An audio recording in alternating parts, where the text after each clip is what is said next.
ಕರ್ನಾಟಕ ರಾಜ್ಯದ ಪರಿಶಿಷ್ಟ ಜಾತಿಯ ಒಳ ಮೀಸಲಾತಿಯ ವಿಚಾರವಾಗಿ ನಾನು ಸರ್ಕಾರ ಮತ್ತು ಒಳ ಮೀಸಲಾತಿಗೆ ಸಂಬಂಧಪಟ್ಟ ಅಸ್ಪೃಶ್ಯ ಜಾತಿಯ ಮಾದಿಗ ಮುಖಂಡರಲ್ಲಿ ನನ್ನ ಮನವಿ ಏನಂದರೆ,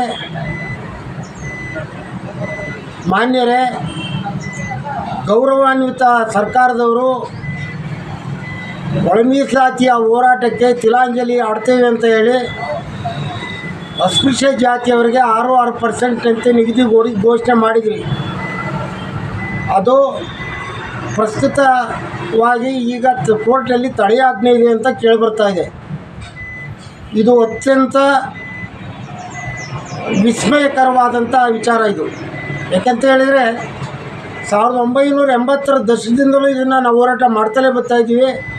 ನ್ಯಾಯಬದ್ಧವಾದ ನಮಗೆ ಜನಸಂಖ್ಯೆಗೆ ಅನುಗುಣವಾದ ಮೀಸಲಾತಿಯನ್ನು ಕೊಡ್ರಿ ಅಂತಾನೆ.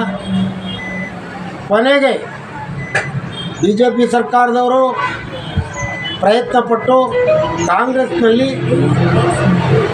ಕೊಡುವಂಥ ಹಂತಕ್ಕೆ ಬಂದಾಗ ಸದಾಶಿವಮೂರ್ತಿ ಸದಾಶಿವಮೂರ್ತಿಯ ಇವರ ಆಯೋಗದ ವರದಿಯನ್ನು ಧಿಕ್ಕರಿಸಿ,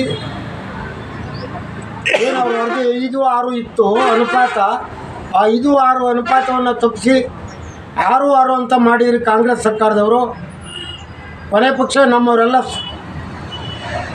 ಈ ಸಂಘಟಕರು ಮತ್ತು ರಾಜಕಾರಣಿಗಳು ಎಲ್ಲ ಮುಖಂಡರುಗಳು ಕೊನೆಗೆ ಸಿಕ್ಕಿದಷ್ಟೇ ಸಾಕು ಹಂಚ್ಕೊಂಡು ತಿನ್ನೋಣ ಅಂತ ಸುಮ್ಮನೆ ಆದರು. ಆದರೆ ಇಂಪ್ಲಿಮೆಂಟೇಷನ್ ಆಗೋವಂಥ ಸಂದರ್ಭದಲ್ಲಿ ಎರಡು ಭಾಗದ ಕಡೆಯಿಂದಲೂ ಕೋರ್ಟಲ್ಲಿ ತಡೆಯಾಜ್ಞೆ ಇದೆ ಅಂತ ಕೇಳಿಬರ್ತಾ ಇದೆ. ನನ್ನ ಮನವಿ ಆದರೂ ಇಷ್ಟೇ, ಮಾನ್ಯ ಗೌರವಾನ್ವಿತ ಆಡಳಿತ ಪಕ್ಷ ಮತ್ತು ವಿರೋಧ ಪಕ್ಷದ ಎಲ್ಲರೂ ಕೂತು ಈ ರಾಜ್ಯದ ಮಾದಿಗರ ಸಂಖ್ಯೆ ಎಷ್ಟಿದೆ, ಅವ್ರ ಸ್ಥಿತಿಗತಿ ಏನಿದೆ ಮತ್ತು ಒಳ ಮೀಸಲಾತಿಯನ್ನು ಅವರು ಸ್ಪಷ್ಟವಾಗಿ ಪಡ್ಕೊಂಡಿದ್ದಾರಾ ಅಥವಾ ಹೇಗೆ ಅನ್ನೋಂಥ ಅಂಕಿಅಂಶ ತಮ್ಮೆಲ್ಲರ ಗಮನದಲ್ಲಿದೆ.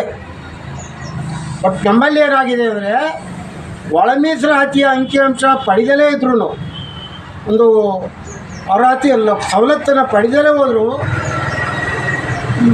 ಊಟ ಮಾಡಿದಂಥವರೇ ಊಟ ಮಾಡೋ ಪರಿಸ್ಥಿತಿಯಾಗಿದೆ, ಬಲ್ಲವರೇ ಊಟ ಮಾಡೋ ಪರಿಸ್ಥಿತಿಯಾಗಿದೆ. ಕಾರಣ ಕೆನೆಪದ್ರ ಬೇಕು ಅಂತ ನಾವು DSS ವತಿಯಿಂದಲೇ 1980ರಿಂದಲೂ ಕೆನೆಪದ್ರದ ರೀತಿಯಲ್ಲೇ ಹೋರಾಟ ಮಾಡೀವಿ. ಕ್ರಮೇಣವಾಗಿ ಮಾದಿಗ ಮೀಸಲಾತಿ ಹೋರಾಟ ಸಮಿತಿ ಮಾದಿಗ ಗಂಡೋರ ಅಂತ ಉಟ್ಕೊಂಡು ಪ್ರತ್ಯೇಕವಾದ ಮೀಸಲಾತಿ ಕೊಡ್ರಿ ಅಂತ ಕೇಳಿದ್ರು. ಸರ್ಕಾರದವರು ಎಲ್ಲವಕ್ಕೂ ಯಾವುದೇ ಹೋರಾಟಕ್ಕೂ ಮಣಿಲಿಲ್ಲ. ಹೋರಾಟಗಾರರು ಇವತ್ತು ದಿಕ್ಕಾಪಾಲಾದರು.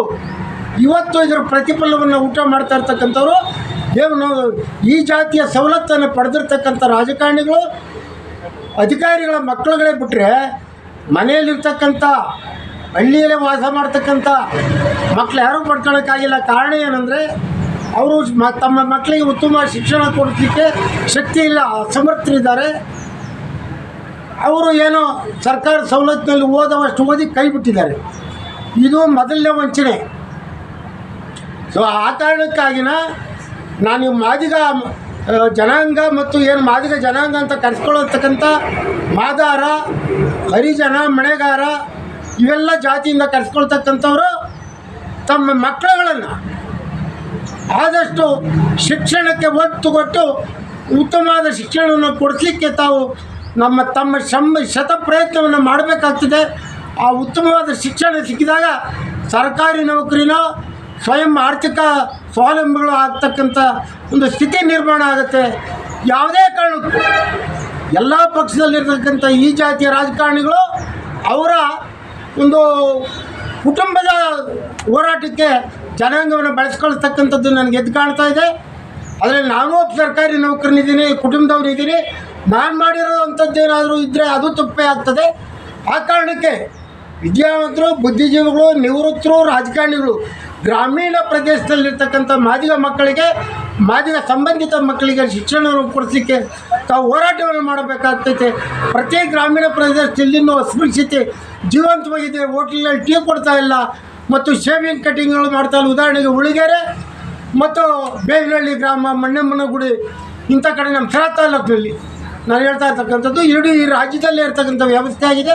ಅದನ್ನು ದಯಮಾಡಿ ಸಂಘಟಕರು ರಾಜಕೀಯ ಪಕ್ಷಕ್ಕೋಸ್ಕರ ಈ ಜನಾಂಗವನ್ನು ಬಳಸದೆ ತಮ್ಮ ಜಾತಿಯ ಜನಾಂಗಕ್ಕೆ ಈ ಸಂಘವನ್ನು ಮಾಡಬೇಕಾಗತ್ತೆ, ಕಟ್ಟುಭದ್ರ ಆಗಬೇಕಾಗತ್ತೆ. ವಿಶೇಷವಾಗಿ ನಾನು ತುಮಕೂರು ಜಿಲ್ಲೆಯಲ್ಲಿ ಸಿರಾ ತಾಲೂಕಿನಲ್ಲಿ ಮಾದಿಗ ದಂಡೋರ ಮತ್ತು ಮಾದಿಗ ಮೀಸಲಾತಿ ಹೋರಾಟ ಸಮಿತಿ ಇದೆ ಅಸ್ತಿತ್ವದಲ್ಲಿ. ಅದು ನೂತನವಾಗಿ ಜಿಲ್ಲಾಧ್ಯಕ್ಷರಾದ ನಮ್ಮ ದೊಡ್ಡಗ್ರಹರ DC ರಾಜಣ್ಣವ್ರ ನೇತೃತ್ವದಲ್ಲಿದೆ. ಇಲ್ಲಿ ತಾಲೂಕು ಸಮಿತಿ ಹೊನ್ನೇನಹಳ್ಳಿ ಸತೀಶ್ ಅಂತ ಇದ್ದಾರೆ, ಅವ್ರ ನೇತೃತ್ವದಲ್ಲಿದೆ. ಇವರೆಲ್ಲ ಬೀದಿ ಹೋರಾಟವನ್ನು ಮಾಡಿದ್ದೇವೆ. ನಾವು ಯಾವುದೇ ರೀತಿ ಒಂದು ಪಕ್ಷಕ್ಕೆ ನಾವು ಯಾರನ್ನೂ ಅಡ ಇಟ್ಟಿಲ್ಲ. ಚುನಾವಣೆಗಳು ಬಂದಂಥ ಸಂದರ್ಭದಲ್ಲಿ ಚುನಾವಣೆ ಬೇರೆ ರೀತಿ ಮಾಡಿದ್ದೇವೆ. ಈ ಜನಾಂಗವನ್ನು ಬಲಿ ಕೊಡ್ತಕ್ಕಂಥ ಕೆಲಸ ಆಗಬಾರ್ದು. ಯಾಕೆ ನಾನು ಹೇಳ್ತೀನಿ ಅಂದರೆ, ಡಾಕ್ಟರ್ ಬಾಬಾ ಸಾಹೇಬ್ ಅಂಬೇಡ್ಕರ್ ಅವರಿಗೆ ಯಾವ ರಾಜಕೀಯ ಪಕ್ಷವು ಇನ್ಕ್ಲೂಡಿಂಗ್ BJP ಇರ್ಬೋದು, ಕಾಂಗ್ರೆಸ್ ಇರ್ಬೋದು, ಅವರಿಗೆ ಮಾನ್ಯತೆಯನ್ನು ಕೊಡಲಿಲ್ಲ, ಗೌರವವನ್ನು ಕೊಡಲಿಲ್ಲ. ಅವ್ರ ಜೀವಿತಾವಧಿಯಲ್ಲಿ ಇದೇ ಕಾಂಗ್ರೆಸ್ಗೆ ಭಾರತ ರತ್ನ ಕೊಡ್ತಿಲ್ಲ. ಅವರು ಕೇವಲ ಒಂದು ಕುಟುಂಬಕ್ಕೆ ಭಾರತ ರತ್ನವನ್ನು ಜೀವಂತವಾಗಿ ಕೊಟ್ಕೊಂಬಂಥ ಉದಾಹರಣೆ ಇದೆ. ಅಂಬೇಡ್ಕರ್ಗೆ 6 ಅಡಿ ಡೆಲ್ಲಿಯಲ್ಲಿ ಜಾಗ ಕೊಡಲಿಲ್ಲ. ಕೊನೆ ಪಕ್ಷ ಅವ್ರ ಊರಿಗೆ ತರಲಿಕ್ಕೆ ವಿಮಾನದ ಹಣವನ್ನು ಬರೆಸಲಿಕ್ಕೆ ಅವ್ರ ಹತ್ರ ಶಕ್ತಿ ಇರಲಿಲ್ಲ. ಅವರು ಈ ದೇಶಕ್ಕೆ ಕೊಟ್ಟಿರ್ತಕ್ಕಂಥ ಸಂವಿಧಾನ ಭಾಳ ಮಾನವೀಯ ಸಂವಿಧಾನ ಎಲ್ಲ ಜಾತಿಯವ್ರಿಗೂ ಅರ್ಹವಾದದ್ದು. ಪ್ರಾಣಿ ಪಕ್ಷಿ ಪರಿಸರ ಎಲ್ಲಕ್ಕೂ ಸಮತೋಲನವಾದ ಸಂವಿಧಾನವನ್ನು ಕೊಟ್ಟಿರ್ತಕ್ಕಂಥ ಮಹಾನ್ ಭಾವರಿಗೆ ಅನ್ಯಾಯ ಮಾಡಿದ್ದಾರೆ. ಆ ಕಾರಣಕ್ಕೆ ನೀವ್ಯಾರೂ ಸಹ ಸಂಘಟಕರು ಜಾತಿಯನ್ನು ದಿಕ್ಕುತಪ್ಪಿಸಿ ಕೇವಲ ಚುನಾವಣೆಗೋಸ್ಕರ ಒಂದು ಪಕ್ಷಕ್ಕೆ ಓಲೈಸುವಂಥ ಕೆಲಸವನ್ನು ಮಾಡಿ ರಾಜಕಾರಣ ಬಂದಾಗೆ ಅವ್ರವ್ರ ಇಚ್ಛಾನುಸಾರ ಎಲ್ಲಿ ಬೇಕಾದ್ರು ಆ ಚುನಾವಣೆ ಮಾಡಿಕೊಳ್ಳಿ ಅಂತ ಹೇಳ್ತಾ ಈ ಸಂದರ್ಭದಲ್ಲಿ ನನ್ನ ಆಗ್ರಹವನ್ನು ಮಾಡ್ತಾ ಇದ್ದೇನೆ.